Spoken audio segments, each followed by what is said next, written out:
if this separation is for real, then talagang may magic ang mga salita ni Bea Alonso dati na time is indeed the ultimate truth teller. At ang pag-uusapan namin sa aming difficult round ay ang itinanggi na, di ba, ng handler ni Julia Barreto na may mga larawan si Gerald Anderson sa kanyang IG page na tila hindi mo na makikita at nawawala. So, bakit naman kailangan handler ang magtanggol tungkol sa mga nawawalang mga larawan, Mare? At bakit naman kasi may mga drama-rama na kailangan may mga larawang i-delete o kaya itago? Tawag dito, it was for a reason. For now, the reason is just between them. Diba? Hindi kasama doon ng public. Diba? For one, nag-umpisa kasi yan nung mag-solo bakasyon si Gerald Anderson with some friends, tsaka yung nanay niya, ganon. So, napansin ng netizens na wala sa horizon si She was absent. Sino ta? Julia. So, kasi lahat ng you cannot take it against the netizens kasi lahat naman ng bakasyon ni nila kay magbakasyon si Julia kasama si Gerald. Si Gerald. Pag magbakasyon si Gerald kasama si At lalo na kung sama pa yung mami ni Gerald, talaga lagi lang si Julia. So why now? Na bakit ngayon lang nangyari yon? Is it Julia too busy? Oo, parang is she busy now? I don't think Julia? so. Oo. Okay. Pangalawa, it seems to be a very important vacation. Dapat nandun siya. 'Di ba? Ngayon, pangalawa na discover, dinilit ni Julia yung mga pictures with Anderson, Gerald, 'di ba? So, may mga nakapansin na netizens na 'yon. Na i-deny naman ng handler ni Julia, 'di ba? If you are denying it, you show proof that the pictures are still there. Oo. Ito po ang ni Julia. Di yan ganun. Ngayon, hindi naman yan fans are always keen observers. Konting kibot lang ng mga celebrity. Lalo in this day and age of social media. Alam na nila na there is something. There's something diba? Brewing. It is not it was not invented. Hindi yan inimbento. Kasi you're giving proof naman di ba? The point is, this early, dapat sasabihin nyo na if you're bound to break o minaayos lang kayo sa relationship. Or diba maybe the account was hacked, Oo nga, di ba? Pwede rin ganon. Laging alibi, di ba? That's the best. account ko, kaya may mga pictures na nawala. The best alibi, chuchu. Pero kasi high profile yung romance nila Super high profile. You cannot you cannot deny that. At talagang marami silang followers. Di ba? So yun lang, if you owe it to your followers and to your fans, at least explain. Diba? Why some of the pictures were no longer there. At saka, bakit sa panahong ito? Bakit hindi ito sa past episodes of your romance? Bakit now? Bakit ngayon lang?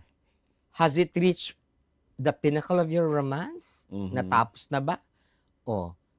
Di ba? May mga ganun. May problema ba? Di ba? Kasi talaga pag kinalikot mo ang iyong IG o yung social media, ibig sabihin and this is not even a precedent ang mga artista pag nagbubura ng kung ano sa mga accounts nila, ibig sabihin something is. Take for example kay Lynn and Kobe. Yes. Di ba?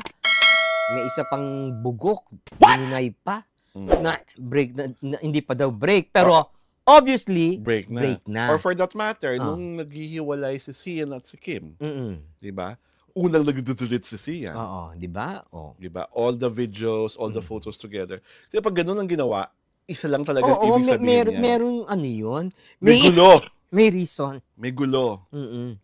And I don't know how brave Gerald and Julia are to finally admit that there's a tempest going on sa relasyon nila. But sabi mo nga, it's their right to kami muna.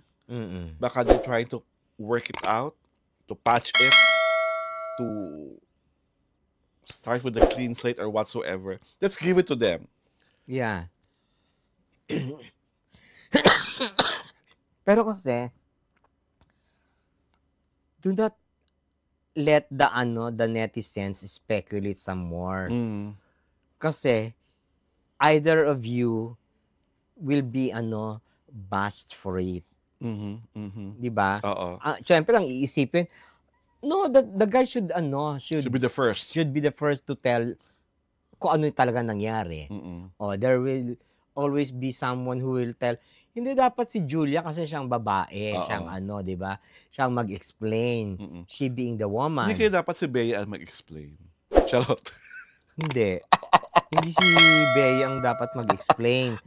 Sino naman? Yung mga managers nilang mag-explain. Diba? Malay mo, kasi may project si Si Gerald. Si Gerald Coming soon. Coming soon, di ba?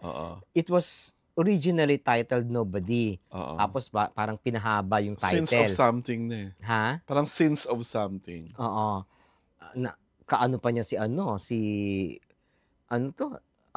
Lord of Acting. Si John. Si John. Sa akin, if the breakup Arcelia is going to be used as a gimmick to make ingay the show, I find it so cheap.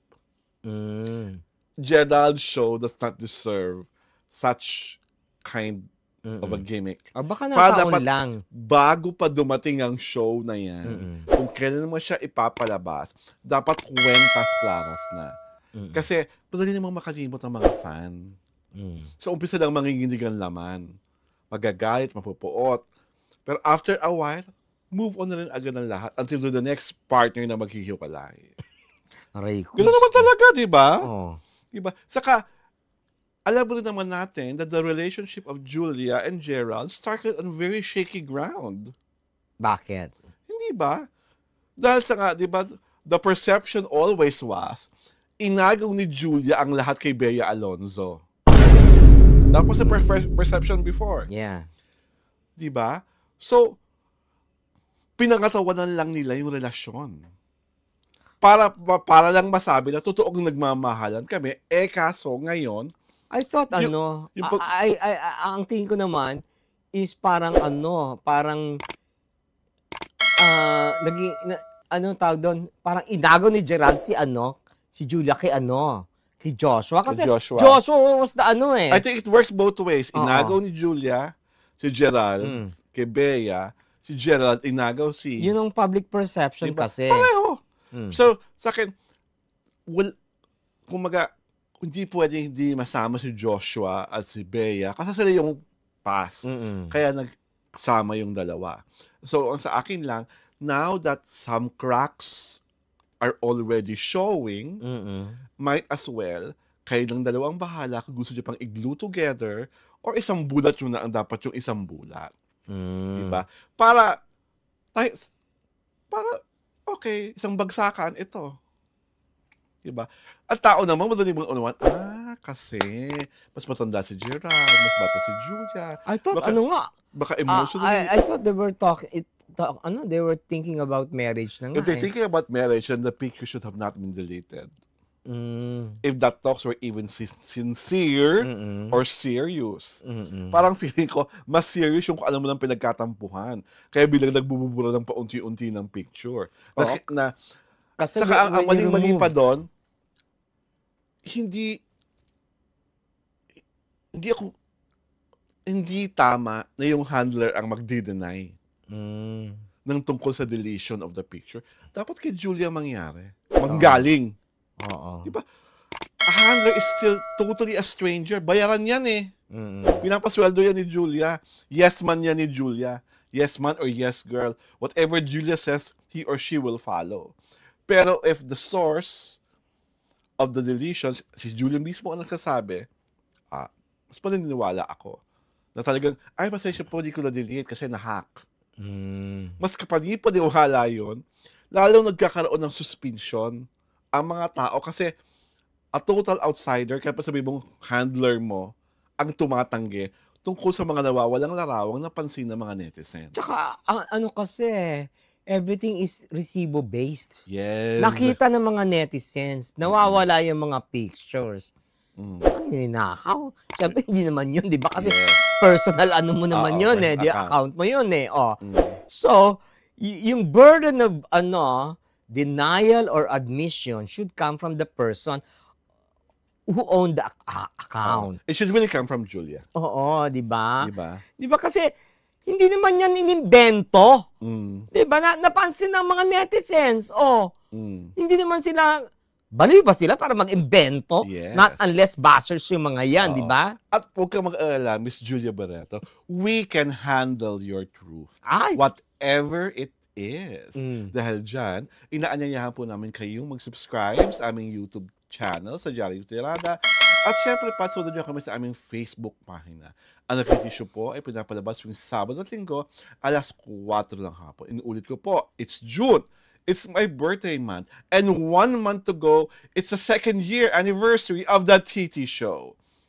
Happy Sunday po sa lahat. Ito si Alwin Ignacio, the Diva That You Love. Kasama ko ang aking kumaring Ulso Maldita. Hi, this is Alex Brosa. Salamat sa pagmamahal niyo. Katarayan at Alakin Showbiz Edition.